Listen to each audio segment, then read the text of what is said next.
先生、もう一度だけ、茶子に会わせてください。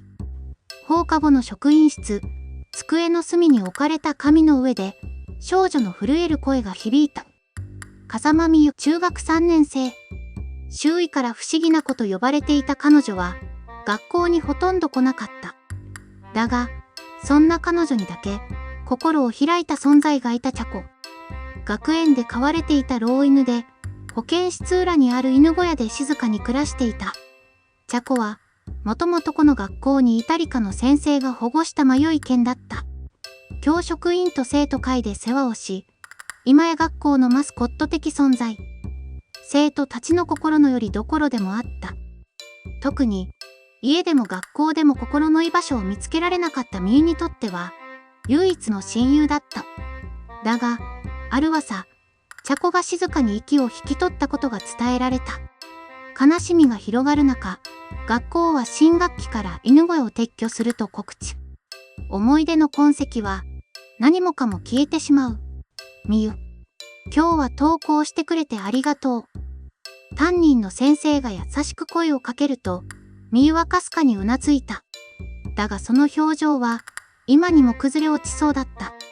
茶子はね、最後まで君のことを気にしてたんだよ。いつも君が帰る方向を見てた。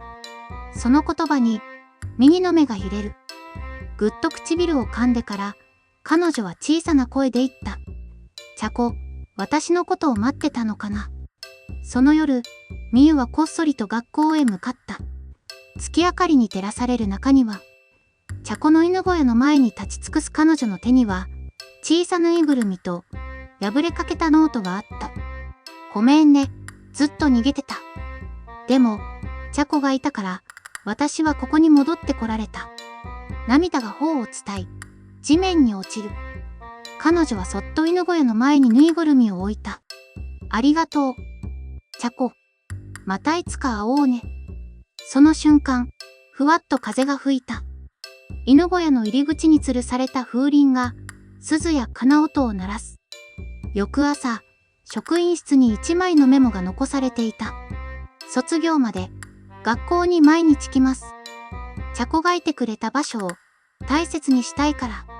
それからの日々、美優は変わった。誰よりも早く登校し、掃除当番を自ら申し出る。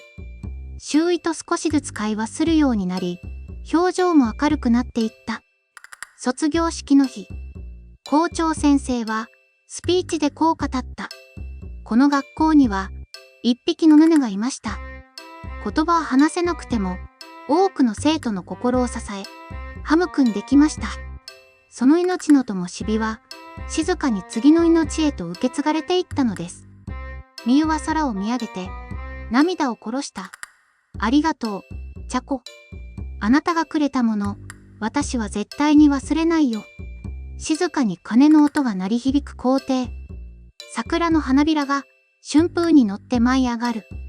その中に茶子の面影が見えた気がした。